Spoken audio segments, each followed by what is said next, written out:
नित्य है। आत्मा का अनुभव बस एकमात्र नित्य है।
चैतन्य स्वभावी भगवान आत्मा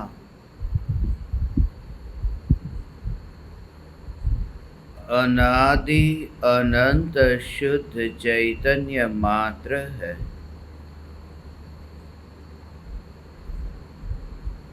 ज्ञान मात्र है।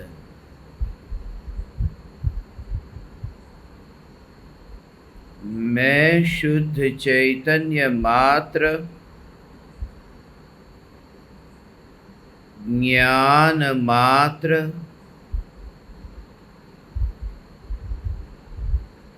भगवान आत्मा हूँ। प्रति समय यह जागृति बनी रहे। इस जागृति का नाम धर्म है।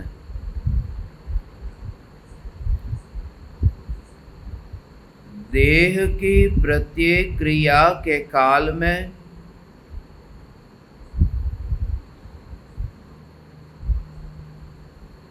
और विकल्पों के बहते प्रवाह के काल में ज्ञानी को सदा काल यह जागृति रहती है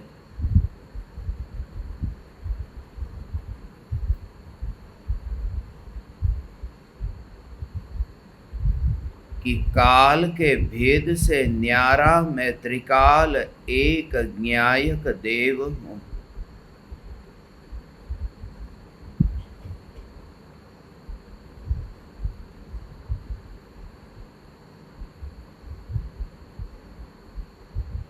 एकमात्र ज्ञायक देव का आश्रय लेने पर परिणति में ऐसी सहज निर्मलता प्रकट होती है कि मुनि धर्म अंगीकार होता है।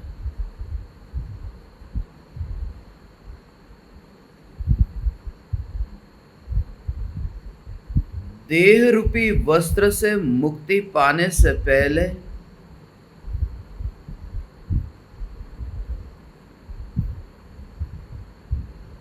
वस्त्र के आवरण से मुक्ति पाता है। नग्न अवस्था को उपलब्ध होता है।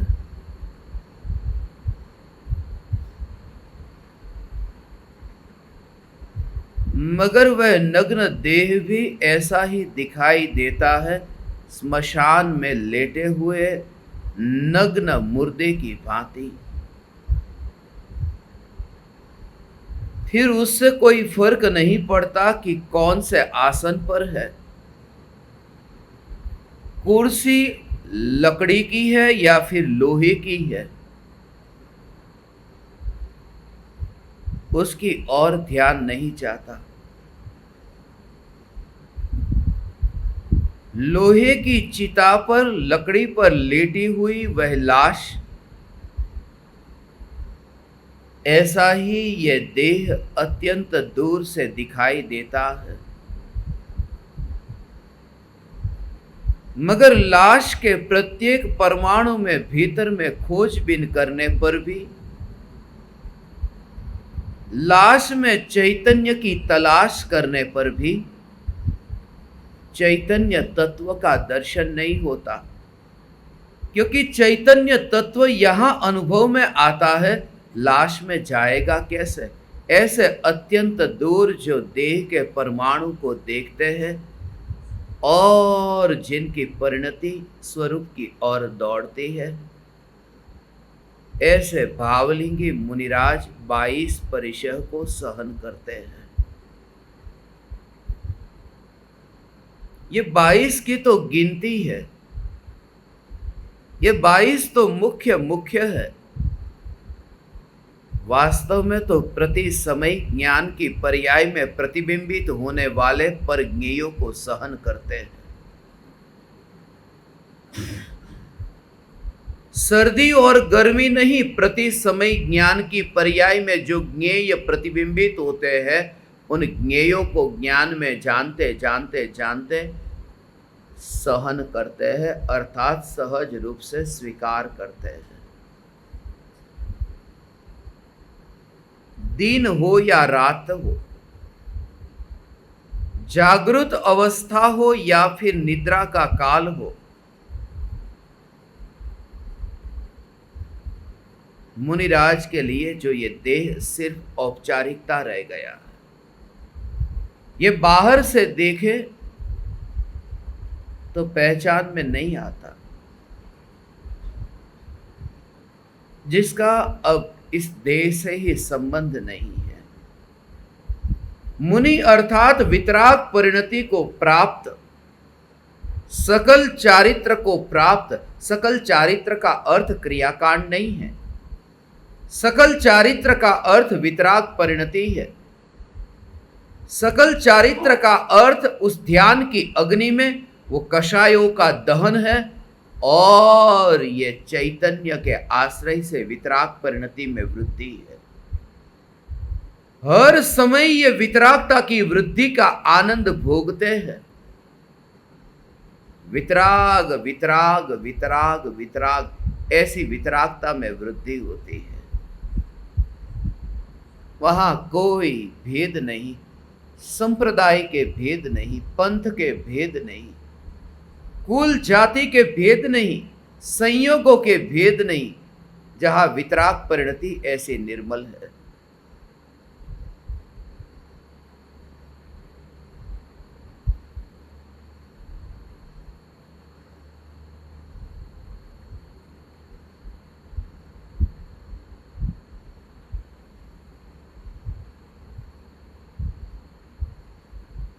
भावलिंगी मुनिराज घर परिवार माता पिता को छोड़ चुके हैं, एकांत में वास करते हैं। मुनिराज के नाम का भी दूर से देखो तो पता नहीं है, सिर्फ दिगंबर मुद्रा दिखती है, शरीर पर परिग्रह नहीं है, यह दिखाई देता है। मगर अज्ञानियों की, चाम दृष्टियों की ये चाल है कि मुनियों में भी संप्रदाय जोड़ा, मुनियों में भी माता पिता को जोड़ा। किसकी संतान है, खानदान ऊंचा है या नीचा है। तुझे मुनि के दर्शन करने हैं या फिर मुनि के माता पिता का इतिहास जानना है। अभी अभी मैं किसी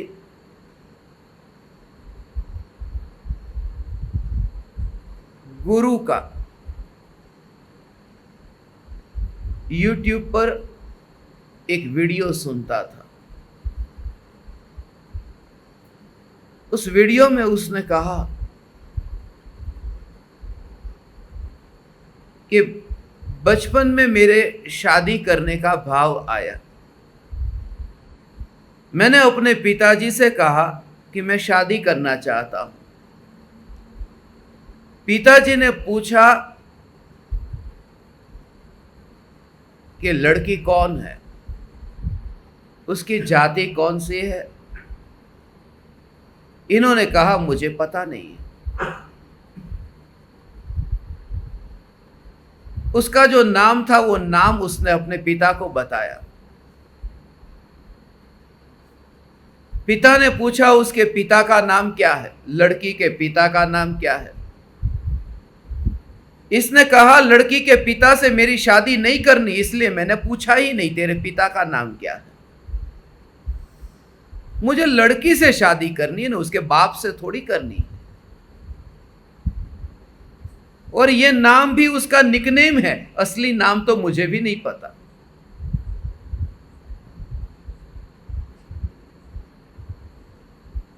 उसके मित्र सब उसे इस मधुर नाम से बुलाते हैं। मुझे तो असली नाम का भी नहीं पता, मैंने उसका सर्टिफिकेट नहीं देखा वहां कौन सा नाम है, बर्थ सर्टिफिकेट में क्या लिखा है। हिंदू संप्रदाय के वे गुरु है, प्रवचन देते थे। ये सुनते हुए मुझे ये विचार आया कि शादी के लिए भी यदि कोई जाता है और वह भी जिसे धर्म का एक भी अंक पता नहीं, एक भी शब्द पता नहीं, वह भी इतना समझता है कि लड़की को यदि तुम शादी के लिए जाते हो तो उसके बाप का, उसके खानदान को नहीं देखते, और वितराग धर्म को पाकर के मुनि की शरण में जाने से पहले यह अज्ञानी उसके खानदान को पूछता है, मुनि की जाति कौन सी, मुनि का कुल कौन सा।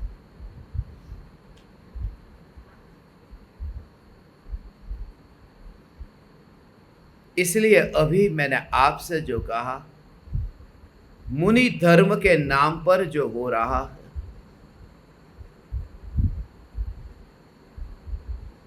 मुनि अनंत ज्ञेयों को ज्ञान में जानते हैं, एक एक समय की ज्ञान की पर्याय में, और उसका स्वीकार करते हैं। परम कृपालु देव ने जैसे कहा, मैं आपके मुनि की शरण में जाता हूं नहीं, मुनि की शरण में पहुंचता हूं, ग्रहण करता हूं।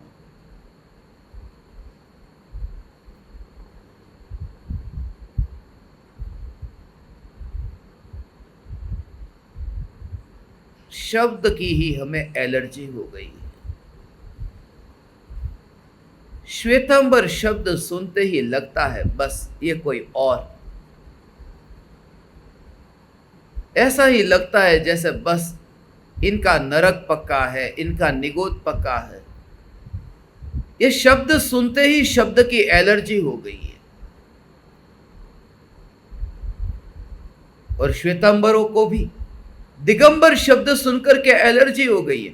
तीर्थों में जाए, ये दिगंबर मंदिर है, ए भागो भागो, यही मुझे कह रहे थे सामने बैठे।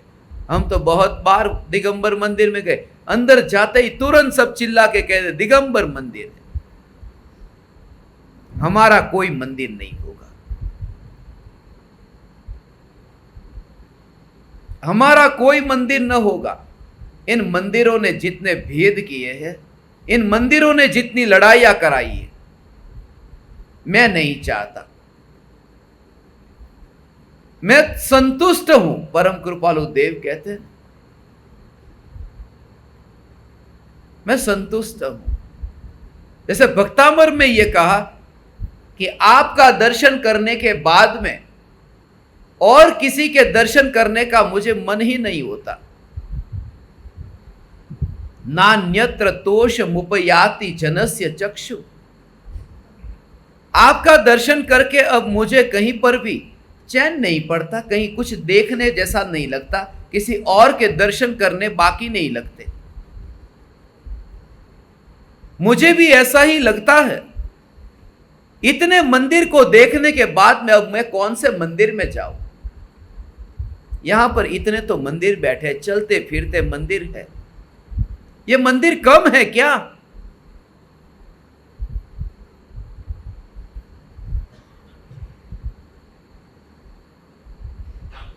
और जिस तरह से मैं ये देखता हूं मंदिर को,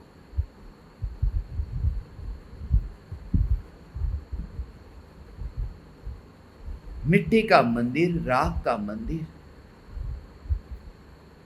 आचार्य देव की वह दशा है। वन जंगल में वे देह रूपी देवल के पड़ोस में चैतन्य मूर्ति स्वरूप स्वयं को अनुभव करते हैं।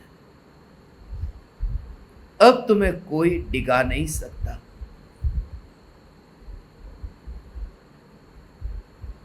हे ज्ञान दीपक, भावलिंगी मुनिराज 22 परिशह को जो सहन करते हैं, उनमें मुख्य रूप से ये 22 कहे। कल नग्नता पर हमने चर्चा की थी, छठे परिशह पर। आज 7वां परिशह है, अरति। कोई भी पदार्थ इष्ट या अनिष्ट नहीं है। साधु को किसी भी पदार्थ को इष्ट जानकर उसमें रति भाव और अनिष्ट जानकर उसमें अरति भाव नहीं होता। चैतन्य तत्व के आश्रय से रति का स्वीकार करने वाले साधु अरति का सहज स्वीकार करते हैं।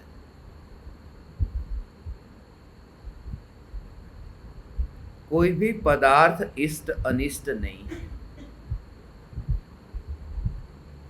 पदार्थ इष्ट अनिष्ट नहीं है का अर्थ है ज्ञेय इष्ट अनिष्ट नहीं है। कोई भी ज्ञेय, क्योंकि ये अंतर जानते हैं।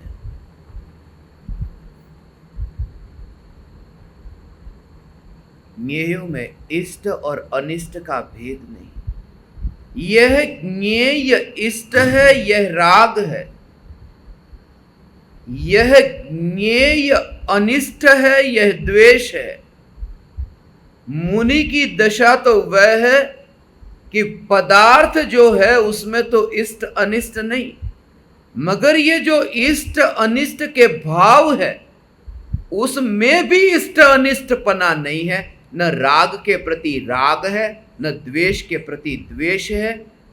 ज्ञान में ज्ञान ज्ञान ज्ञान ज्ञान ऐसी अनुभूति जिन्हें होती हो, उनके पास में अवकाश कहाँ राग में राग करने का और द्वेष में द्वेष करने का। और इसका स्वरूप ऐसा है, जैसे ज्ञानी को वस्तु में मोह नहीं होता, ऐसे ही ज्ञानी को मोह में भी मोह नहीं होता। इसलिए आचार्य कुंद कुंद देव समयसार की 36वीं गाथा में यह कहते हैं कि ये देह तो मेरा नहीं है, मगर देह के प्रति मेरे पने का जो भाव, जो मोह है, यह मोह भी मेरा नहीं है। देह भी मैं नहीं और मोह भी मैं नहीं। देह भी ज्ञान का ज्ञेय है, मोह भी ज्ञान का ज्ञेय है। ज्ञान के जानने के परिणमन में न देह है न मोह है। ऐसी जिन्हें अनुभूति हो रही हो, जिसका अभ्यास न करना पड़ता हो, जिसके लिए तैयारी न करनी पड़ती हो, जैसे लर्निंग लाइसेंस लेकर के गाड़ी चलाने कोई सीखने जाए, इसमय ही जिनका जीवन हुआ, ऐसे भावलिंगी मुनिराज अरति परिसह को सहज रूप से स्वीकार करते हैं। और ऐसी स्थिति में जो मुनि हो, उन्हें ये भेद कैसे दिखाई दे, जिन्हें 4 हाथ जमीन देखकर चलने का भाव आए, कीड़े मकोड़े में भी परमात्मा जिन्हें दिखाई दे। हमने धर्म को समझा नहीं, संप्रदाय को समझा है, मुनि धर्म को नहीं समझा। मुनि नंगे होते हैं यह जाना, महाराज साहब सफेद कपड़े वाले होते हैं यह जाना, मगर वितराग भाव जो भीतर में होता है, और वितरागता भाव में जहां पर अंतर में वितरागता में वृद्धि हो, वितरागता बढ़ती हो, वितरागता बढ़ती हो, मगर दर्पण हिलता भी न हो।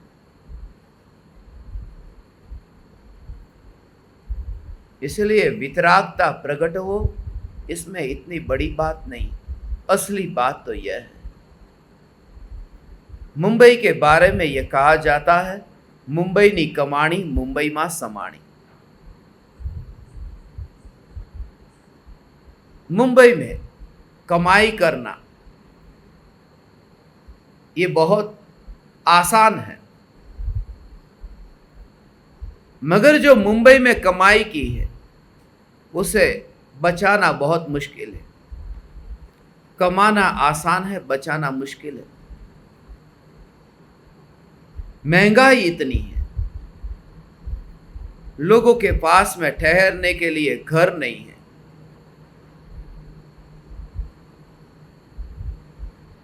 ठहरने के लिए हाउस तो दूर, फुटपाथ भी हाउसफुल है। मुंबई की हालत ऐसी।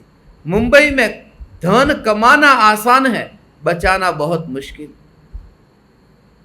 मगर मैं ये कहता हूं, मुंबई में धन कमाना आसान है और बचाना भी आसान है, पचाना मुश्किल है। पचाना मुश्किल है। वितरागता को कमाना भी आसान है, बचाना भी आसान है, पचाना मुश्किल है। पचाने का अर्थ क्या? कि वितरागता कितनी भी प्रकट हो, मगर तन्मय न हो कि मैं वितरागी। वितरागता बढ़ती जाए और ज्ञान में प्रतिबिंबित हो, मगर मैं चैतन्य ही हूं, ऐसी श्रद्धा विचलित न हो, उसे कहते हैं वितरागता को ज्ञान में प्रतिबिंबित होती हुई जानकर भी पचा लिया है। ऐसी वितराग परिणति जिनकी प्रति समय बढ़ती है, और जो अस्पर्शी रहते, वितराग परिणति से अस्पर्शी, राग से तो अस्पर्शी है, वितरागता से भी जो अस्पर्शी है, ऐसा मैं ज्ञायक देव चैतन्य परमात्मा हूं, अस्पर्शी हूं। मैं वितरागी नहीं, मैं अस्पर्शी ज्ञायक देव। और इसी वजह से अब वो पेड़ पौधे में परमात्मा दिखाई देता है।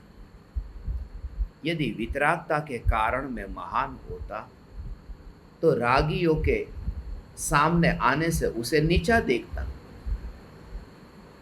मैं वितरागता के कारण महान नहीं। कल काले वस्त्र पहने थे, आज सफेद पहन लिए। इसका मतलब यह नहीं कि वस्त्र के कारण मैं सुंदर हूं।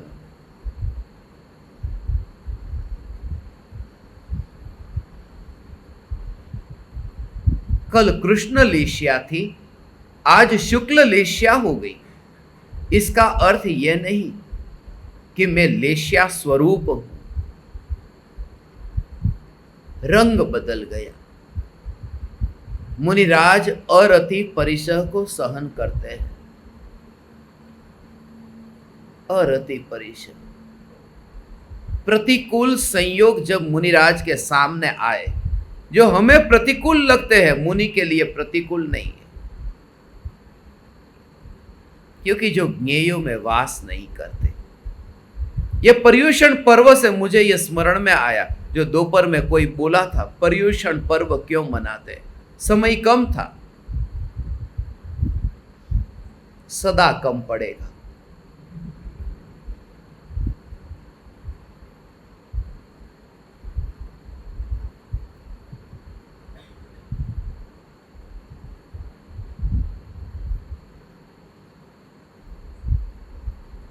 यहां से बाहर निकलता हूं, मुंह खुलता ही नहीं, अंदर आता हूं तब तक हिलता ही नहीं है। ये जबड़ा ऐसे फ्रीज हो गया।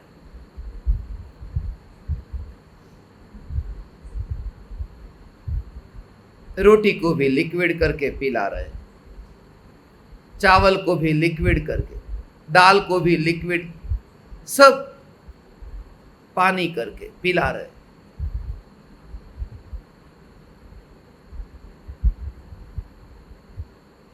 खुलता ही नहीं। मगर यहां बैठता हूं तो बंद नहीं होता। बाहर खुलता नहीं है, यहां बंद नहीं होता, पता ही नहीं चलता, ऐसे हिल रहा है। अब लोग ये समझ नहीं पाते।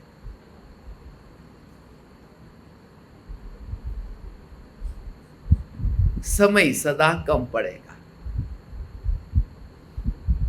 पर्युषण पर्व मनाते हैं। 8 दिन के पर्युषण। आपने कहा श्रावण कृष्ण प्रतिपदा से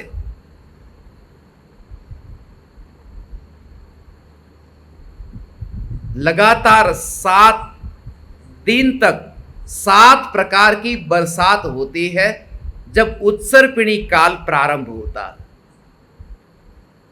मैं ज्यादा नहीं कहूंगा, मगर जैसे ये पंचम काल है, फिर छठा काल आएगा और छठे काल में ये 5वां काल 21,000 साल का पूरा होगा, छठा काल 21,000 साल का पूरा होगा, ये 42,000 का, ये 5वां और छठा। फिर जो उत्सर्पिणी काल शुरू होगा, क्योंकि छठे काल के अंत तक तो न बरसात होगी, न वनस्पति होगी, और सभी मांसाहारी होंगे। इसलिए ये कहा ना, पंचम काल के अंत तक भावलिंगी मुनि रहेंगे। आरजी का रहेंगे, सावक रहेंगे, श्राविका रहेंगे। छठे काल में सब मांसाहारी, और मां जन्म देते ही अपने बच्चे को खा जाएगी। इतनी भूख लगेगी कि खाने को कुछ मिलता नहीं है। और तब ये बरसात प्रारंभ होगी श्रावण कृष्ण प्रतिपदा से। ये छठा काल ऐसे होता है, चौथा, पांचवा, छठा, फिर छठा, पांचवा, चौथा, ऐसे नीचे से फिर ऊपर आता है, ऊपर से नीचे, नीचे से ऊपर, ऐसे। इसको पूरा काल चक्र कहते हैं। 10 कोड़ा कोड़ी सागरोपम का ऐसे अवसर्पिणी, 10 कोड़ा कोड़ी सागरोपम वर्ष का उत्सर्पिणी, ऐसे 20 कोड़ा कोड़ी सागरोपम की ये गिनती है। मगर वो 49 दिन जो 7 प्रकार की बरसात, उस बरसात से यहां पर वनस्पति उग जाती है। और 49 दिन जो पूरे होते हैं,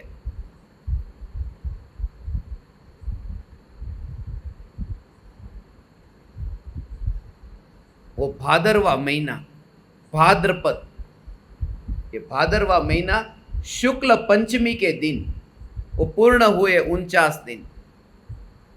पूरी तरह से यहां प्रकृति में वनस्पति उग गई है, और जो मांसाहारी हुए थे वो सब अब धार्मिक जीवन जीना प्रारंभ करते हैं।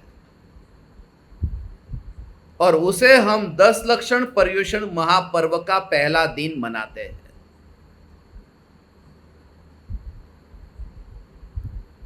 ये पर्युषण महापर्व, पर्युषण महापर्व।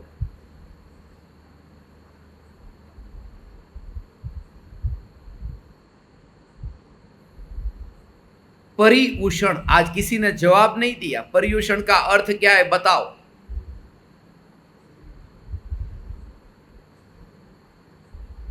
आपने तो कहा है शब्दों की जाल में मत फंसो, भावों को ग्रहण करो।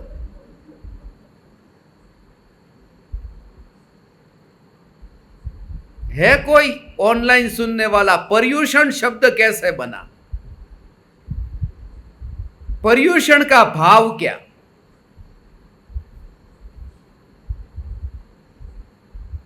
थोड़ा गरम गरम होता होगा पर्यूषण, उषण है ना। पेट में जब रोटी नहीं जाती तब पेट में गर्मी हो जाती है, तो पर्यूषण मनाते हैं, भूखे भूखे। ऐसा नहीं है, परी का अर्थ होता है सर्व ओर से, और उषण का अर्थ होता है वास करना। वस शब्द है, वस। पर्यूषण में संस्कृत में एक धातु होती है, वस धातु।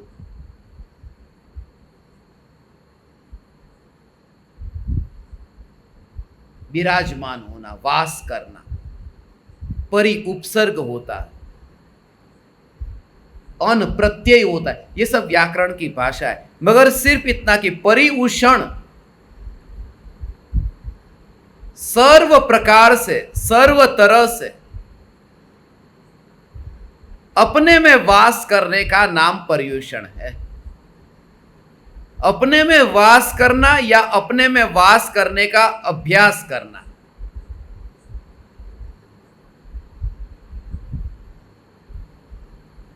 अब उसमें ये दो भेद हो गए, भगवती आराधना और मूलाचार के। ये ग्रंथों में इसका वर्णन विस्तार से किया है, मगर उन ग्रंथों को पढ़ने का आपको टाइम कहां मिलेगा। पर्यूषण के बारे में लिखा है, जिन और स्थवीर, ये दो कल्पी बताए, जिन कल्पी और स्थवीर कल्पी, साधु के दो भेद गए।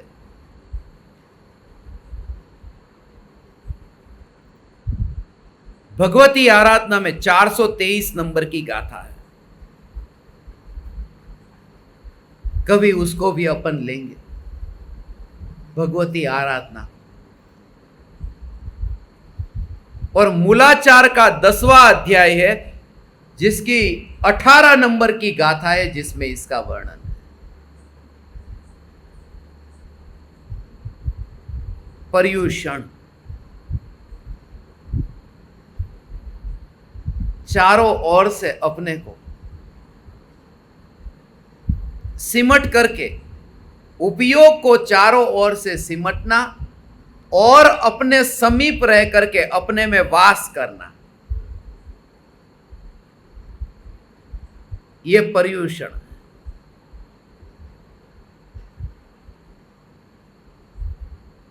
49 दिन पूरे होते हैं भाद्रपद शुक्ल पंचमी के दिन। अब इस बात पर इतना विवाद हो रहा है, श्वेतांबर पहले मनाते हैं 8 दिन, दिगंबर मनाते हैं 10 दिन। कौन सा सच्चा? कि अंतिम बरसात जो 7 दिन की होती है,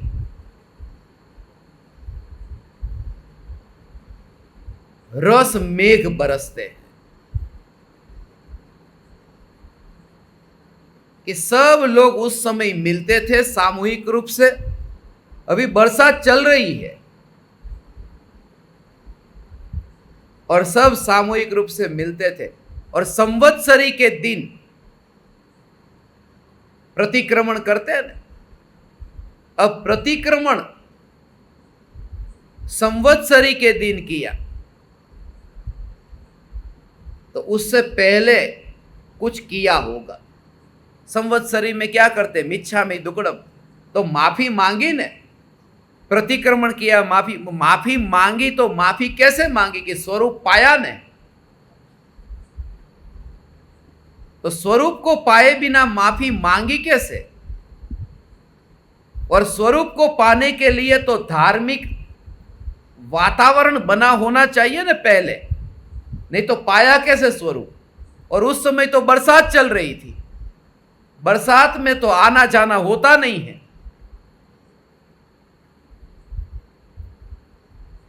इसलिए ये श्वेतांबर के 8 दिन झूठे हैं और दिगंबर के पर्यूषण सच्चे हैं।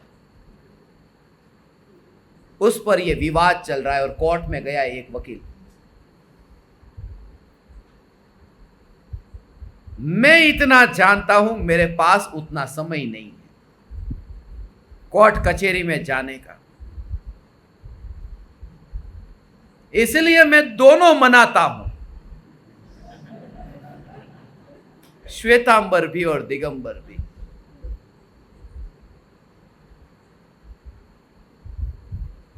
और काल बढ़ता जा रहा है। 18 के हिसाब से 4% ब्याज किन्होंने, इसलिए 22 दिन का मना रहा हूं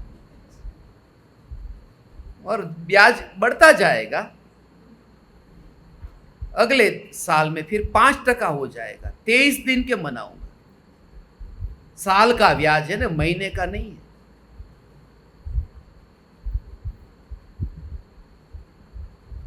हम इस झंझट में नहीं पड़ेंगे।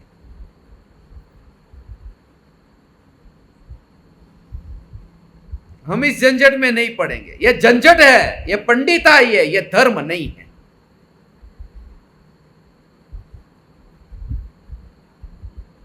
मैं किसी संप्रदाय में नहीं मानता और सभी संप्रदाय वासियों के भीतर छुपे परमात्मा को देखता हूं, बस।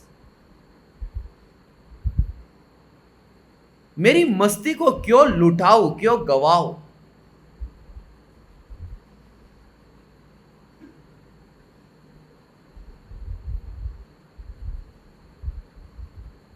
और मिलता क्या है, हाथ में आता क्या है?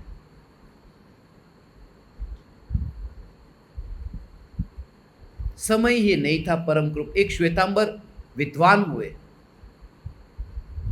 आप सबने नाम सुना, बहुत बड़े पंडित थे श्वेतांबर के, दिगंबर नहीं, श्वेतांबर के। दलसुख भाई मालवणिया।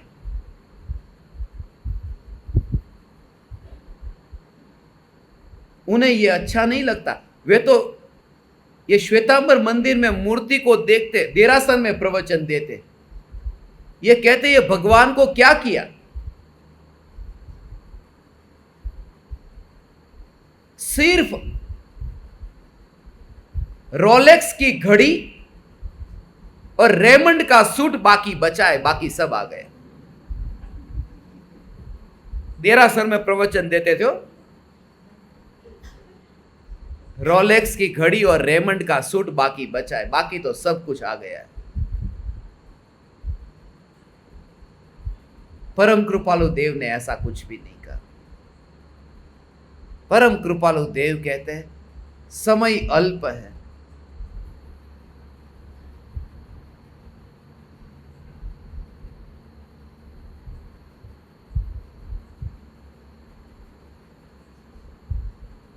इसलिए मुझे और मेरे पास भी, मैं ये न कहूंगा, जिन्हें जो करना है सो करें।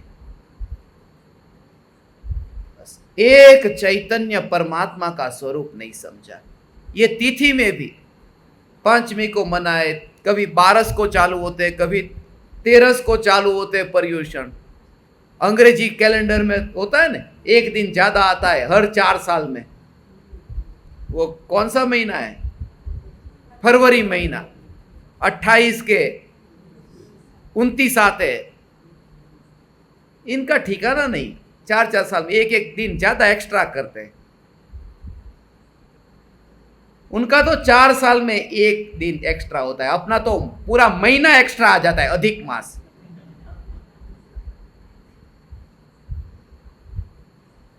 और इतने हजारों वर्षों के काल में कौन सी तिथि बढ़ गई, घट गई, क्या हुआ, कैलेंडर कैसे? अज्ञानी का पूरा धर्म कैलेंडर में से निकलता है और ज्ञानी का धर्म भीतर में डुबकी लगने से निकलता है।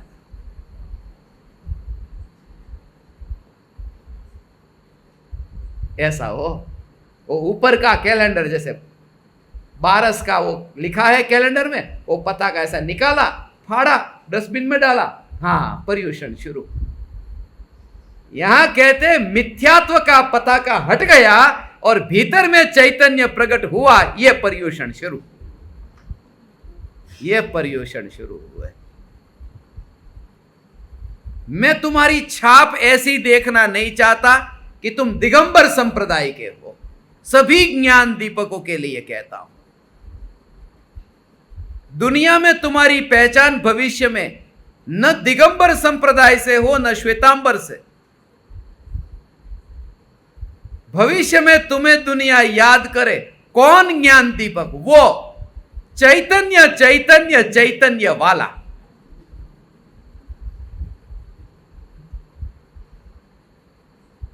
और व्रतादि पालन करेगा, स्वच्छंदी नहीं होगा, शील संयम से जीवन जिएगा, सदाचार में ही जीवन जिएगा, सिर्फ जंजीरों को अपने पर न बांधेगा।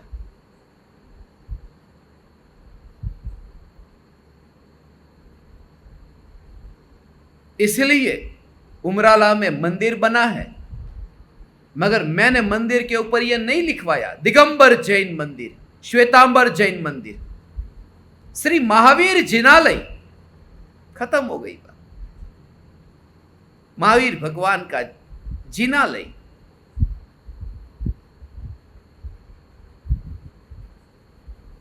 बाकी जगह तो नाम आगे श्वेतांबर, मूर्ति पूजक, ये पढ़ते पढ़ते ही पीछे थकान लग जाती है, इतनी लंबी लिस्ट आगे होती। कोई संप्रदाय नहीं। भावलिंगी मुनिराज अरति परिचय को सहन करते हैं। कैसी भी प्रतिकूलता आए, ये प्रतिकूलता आएगी। गुरुदेव श्री कांजी स्वामी, लोग मारने को तैयार थे मध्य प्रदेश के अंदर, मार डालेंगे ऐसी धमकियां मिलती हो। इंदौर में, हाँ देखो, आप ही होंगे। नहीं, आपका जन्म नहीं हुआ होगा उस समय, हो गया था। पत्थर मारते थे, काले काले ध्वज को लेकर के, काला वावटा के हम ऐसे। मैं धन्य भागी हूं, इंदौर जाकर के बच गया। क्योंकि इंदौर में भी इन्होंने प्रवचन के आयोजन कराए, जो मूल दिगंबर संप्रदाय के माने जाते हैं ना, ऐसे मंदिर में भी। और गुरुदेव का नाम लेकर पुकार करना माने, सब जगह इस सागर, ये सूरी, ये सागर, अलग अलग के नाम लिखे, फोटो सबकी लगी है। अभी जो भारत देश के बड़े बड़े महाराज साहब, उनकी फोटो, और उसके बीच में मैंने ये गुरुदेव का बैनर लगवाया था। और किसी ने भी विरोध न किया। लोगों ने यहां तक का अगली शिविर कब रखेंगे, एक ही कारण से, क्योंकि मैंने एक ही पुकार की थी, चैतन्य चैतन्य चैतन्य, जिसमें विरोध नहीं है।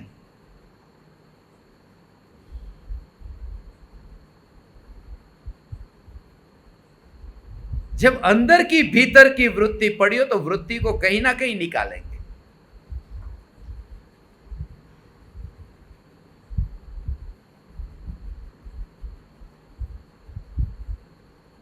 भावलिंग गुरुदेव की ऐसी दशा थी, तो भावलिंगी गुरुदेव ऐसी प्रतिकूलता में कि अरे ये भूलेला भगवान छे, ये पत्थर फेंकते ना, ये भूले हुए भगवान है। मगर तुम्हें तो याद है ना, उन्होंने ये सत्संग नहीं सुना, तुमने तो सुना है ना।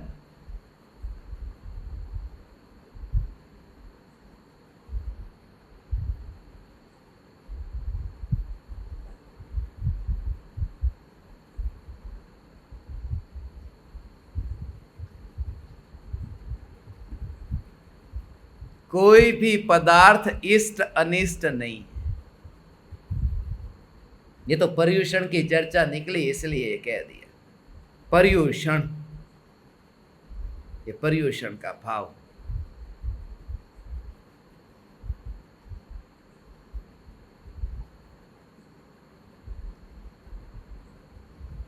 पांचम के दिन ये 10 लक्षण पर्यूषण महापर्व प्रारंभ होंगे। पंचमी के दिन, उसको पंचमी को ऋषि पंचमी कहते हैं।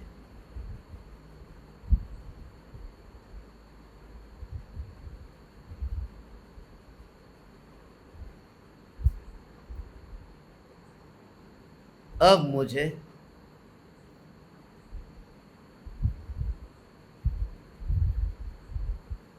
वस्तु स्वरूप जैसा है ऐसा दिखाई दे, अरति का भाव। मुनिराज स्नान नहीं करते, शरीर गंदा है। मुनिराज जहां बैठते हैं वहां साफ सफाई नहीं करते। साफ सफाई जीवों की रक्षा के लिए वो, मगर झाड़ू लगाना जैसे अपन करते हैं, अपना मूल प्रयोजन होता है कहीं पर भी जाओ झाड़ू लगा, कपड़े गंदे नहीं हो। मुनिराज के लिए यह है कि कोई जीव यहां पर मरे नहीं। इस भाव से वहां पर मोर पीछे से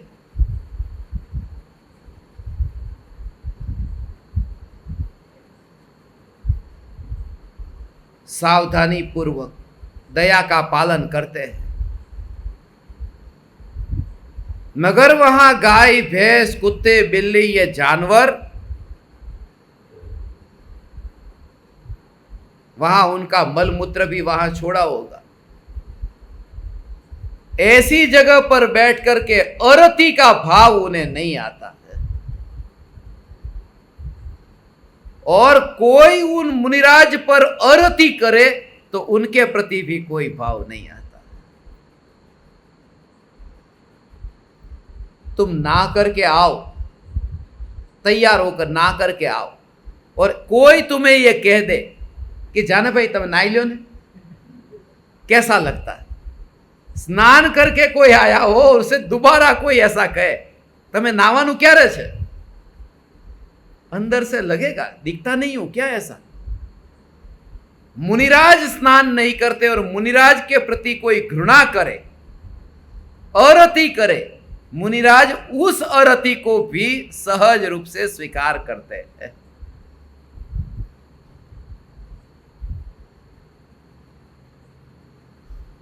कैसी वह दशा भावलिंगी मुनि, हे ज्ञान दीपक, जो ज्ञेयों को अपने भीतर खींचते नहीं है, आसक्ता नहीं है।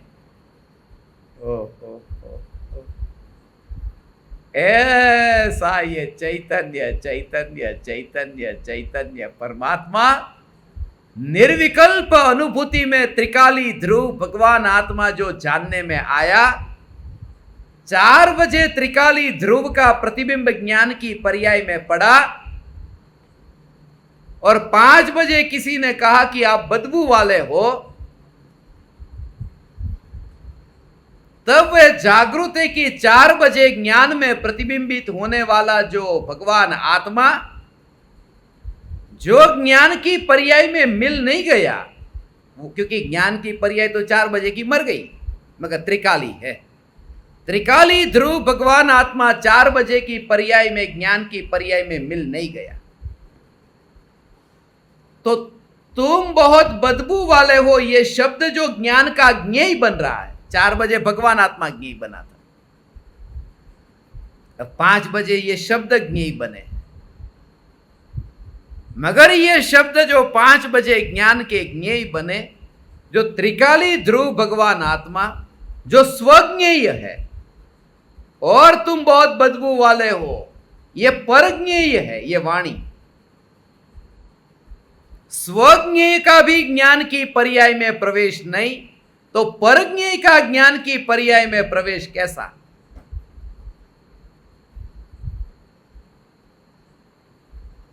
ऐसा जो परज्ञेय ज्ञान की पर्याय में नहीं मिलता, कहां? ज्ञान की पर्याय में नहीं मिलता। समझना बहुत सूक्ष्म बात है। मुनि की प्रति समय के जागृति, ये तो सब विस्तार है। मूल ये है मुनि की जो सहजता, ये सहजता का मूल ये है। अंतर में त्रिकाल ध्रुव, वो जो एक समय की पर्याय में त्रिकाल का जो ऐसा प्रतिबिंब पड़ा, और ये जो अरति का भाव वह 5 बजे ज्ञान की पर्याय में प्रतिबिंबित हुआ, मगर ज्ञान की पर्याय में वो अरति का भाव मिला नहीं, परज्ञेय ज्ञान की पर्याय में मिला नहीं। क्योंकि 4 बजे जो प्रतिबिंबित हुआ स्वज्ञेय, वह भी ज्ञान की पर्याय में मिला नहीं था। और जो अरति का भाव जिस ज्ञान में जानने में आ रहा है, जिस ज्ञान में प्रतिबिंबित हो रहा है, उस ज्ञान में नहीं आया, ज्ञान की अवस्था में हो, उस अवस्था में नहीं आया, तो उस अवस्था में भी नहीं मिलने वाला ऐसा अत्यंत दूर ये जो त्रिकाली ध्रुव चैतन्य, ओ हो ओ, ये जो त्रिकाल त्रिकाल त्रिकाल ऐसा जो अंतर में परिपूर्ण चैतन्य, इसका भाव अभी और थोड़ा समझो, कितनी दूरी दिखाई देती है। सम्यक दृष्टि ज्ञानी धर्मात्मा को ऐसी अंतर में ऐसी दूरी दिखाई देती है। ये तो सम्यक दृष्टि की बात है, मुनि की बात तो निराली है।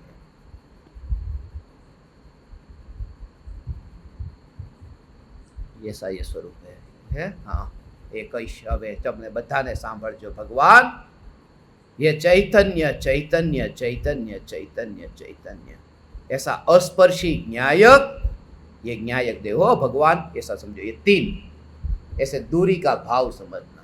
दूरी ये ज्ञान की पर्याय, ये है ज्ञान की पर्याय, और ये जो है ये अरति का भाव, ये समझ से भरा हुआ आत्मा हो, दमन नहीं करता,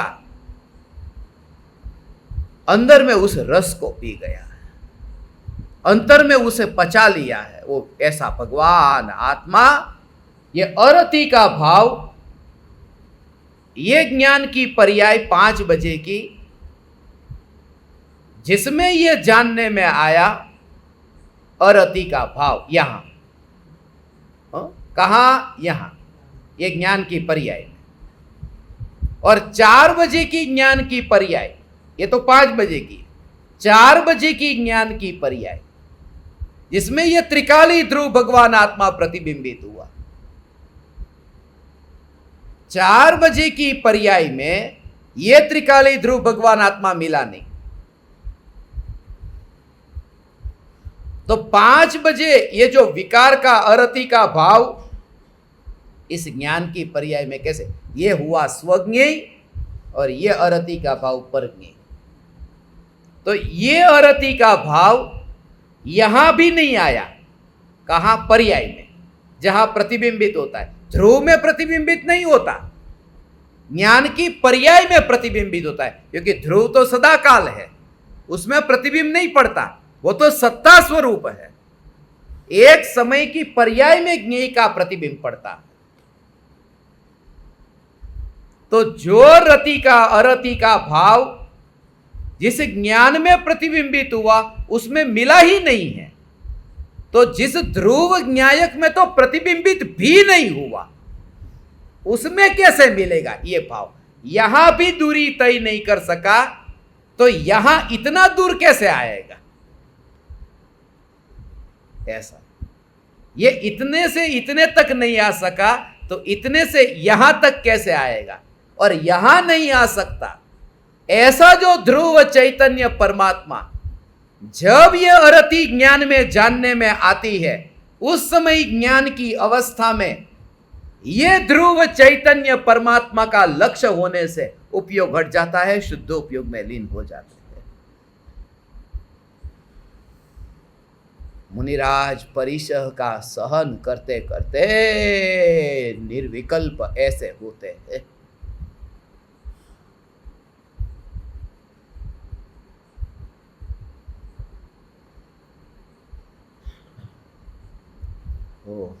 ये तो भावलिंगी मुनि की ऐसी निराली दशा है। भगवान, ये अरति को अब मैं द्वेष, मुझे किसी का कोई फर्क नहीं पड़ता, फर्क नहीं पड़ता है, किसी से कोई फर्क नहीं पड़ता, मगर किसके बल पर ये जाना? तुम्हारे पास बल क्या है? कांच का गिलास फूटा, तुमने स्वीकार किया, मगर तुमने अपने करोड़ों रुपये का जो वैभव देखा कि यह है वैभव, अब फूटा तो भले फूटा, कुछ देखा तो हो न। गरीब के पास तो कुछ नहीं, फूटा अरे मेरा सब लूट गया। करोड़पति को तो उतना है कि चलो 10 रुपये का फूटा, करोड़ों रुपये है। यहां तो उतना भी नहीं कि करोड़ों रुपये में से 10 तो गए न, यहां तो अनंत वैभव में से कुछ भी नहीं गया। तो कैसे स्वीकार? सहज, इसका नाम सहज है। करोड़पति को सहज नहीं है, उसको वो करोड़ों रुपये का वो बल है, वो स्वीकार नहीं है। पर के आश्रय से वो स्वीकार कर रहा है गिलास के फूटने का। ज्ञानी देह के नष्ट होने का स्वीकार करते हैं न्यायक के आश्रय से। ये ध्रुव चैतन्य न्यायक देव भगवान ऐसा तैरता हुआ, डूबता न हुआ, ये त्रिकाली ध्रुव चैतन्य उसमें जाता नहीं है, मरता नहीं है, ऊपर ही ऊपर है। हे ज्ञान दीपक, समय हो गया, 9:15 बज गए। यहां आए उसके 2.25 घंटे होने आएंगे।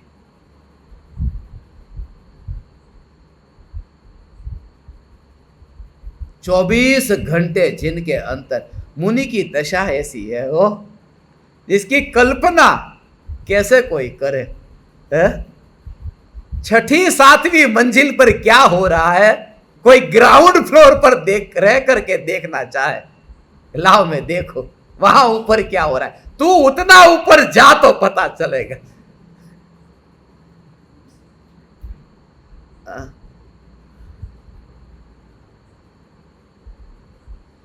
मगर उतना ऊपर जाने के लिए पुरुषार्थ करना पड़ेगा। आज का जमाना अच्छा है, उस समय नहीं था। नहीं तो एक बटन दबाओ कि लिफ्ट ऊपर, सीधे 14 फ्लोर पर, 14 गुण स्थान पार। सीढ़ियों को कौन चढ़ेगा?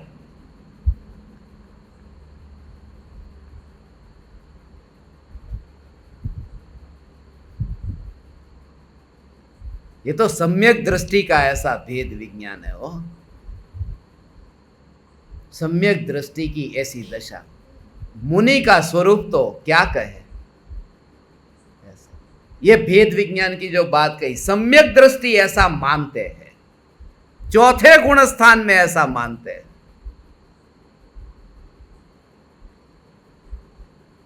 अब जरा विचार करो, ऐसा ये सुबह चणिया ચોળીને घाघरा बागरा પહેરીને पूजा करवा निकली गया, આવું भेद ज्ञान थाय छे કે આ જ્ઞાનની પર્યાયમાં નથી તો જ્ઞાયક દેવમાં કેવી રીતે મળે? क्या આમાં પત્તો લાગે? ખાલી બસ ટીકા ટીલા કરીને yellow.com બસ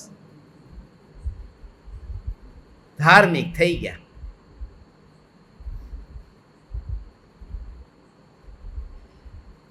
આવી વાત છે ઓ ભગવાન, આવો ધર્મ, વિતરાગ ધર્મ, પણ આટલું સાંભળીને હજી ઠેકાણે નથી પડતું। વાંધો ત્યાં છે, હજી આદત નથી છૂટતી, અને છોડવી નથી। જાઓ તમારે થાય એમ કરી લ્યો।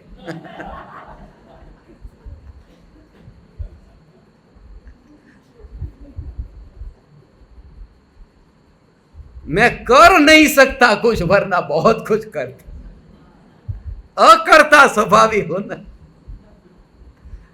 मगर ऐसा स्वरूप भगवान,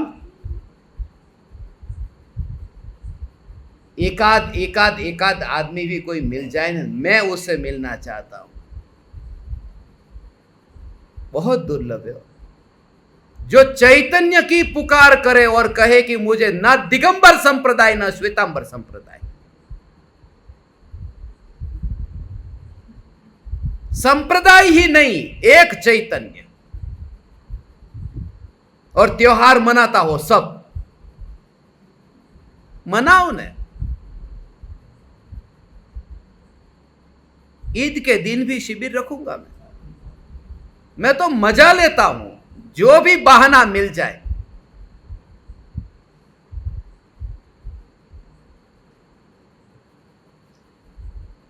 मौका मिला कि बस, इसलिए तो ये नए महीना शुरू जब होगा तो हर एक महीने में 8वां महीना था तो एक दिन के 8 घंटे के प्रवचन, एक 7वां महीना तो 7 प्रवचन, वो 42 मिनट के, अब 15 मिनट के, 8 घंटे के नहीं, 8 सेशन।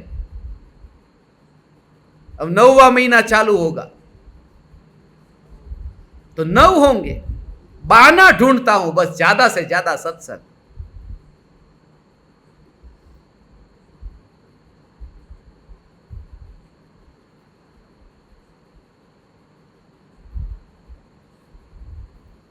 और मैं बोलता इसलिए रहता हूं कोई उठता नहीं, मैंने इससे समझता हूं कि आप बोर नहीं हो गए। नहीं तो कोई उठ करके जाए, यहां से एक आदमी हिलता नहीं है, सब सामने ऐसे कैसे बैठे। सम्यक दृष्टि ज्ञानी, ये देखो आज वो बात तो रह गई। 25/8 का दिन है ना, सम्यक दृष्टि 25 दोषों से रहित होते हैं और 8 अंगों से सहित होते हैं। वो बात कहनी थी, 1 घंटे का सत्संग है वो, इसको हम सुनेंगे कभी मौका मिलेगा तो। अभी आप समस्त ज्ञान दीपकों ने इतना सत्संग करने का अवसर दिया और मेरे जैसे संप्रदाय से मुक्त व्यक्ति को बर्दाश्त कर सके, आप समस्त परमात्माओं को प्रणाम करता हूं। मेरे प्रणाम स्वीकार करें।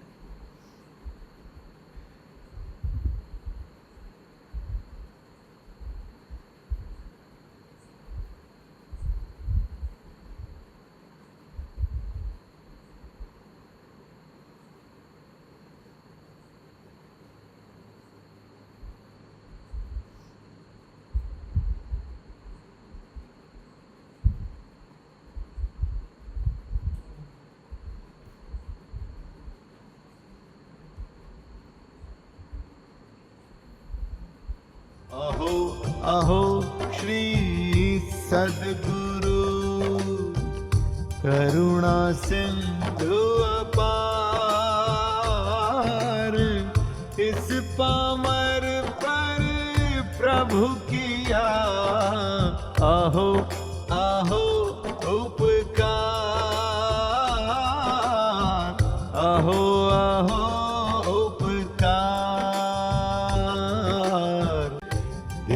सहित जिनकी दशा वरते देहा